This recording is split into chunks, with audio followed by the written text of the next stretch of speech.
Ya bande kwa TikTok bozo tagenga kombo na ngai ezongi na promenade.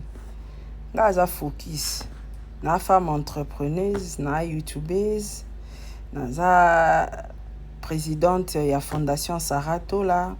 Toi na décembre to préparer ba action na biso tokendo sunga to bimisa bato na hôpital tokendo lesa to kabola moi lipa moi coca na ba orphelin et beau taguer nga na mamna pamba ya TikTok. Pourquoi? Je vous avais dit, je vous avais averti. Lelo to suki wapi prophétie s'est réalisée. Alors bobunda bitumba na bino kuna bosi sango, arrêtez de me taguer s'il vous plaît. Nalinga sous TikTok je travaille na YouTube. Na journaliste à Malanda Ngombe te. Na journaliste à le temps passé te. Nga na vivre na présent. Donc s'il faut na voyager siko non voyager. Sonena sombelo siko non somba.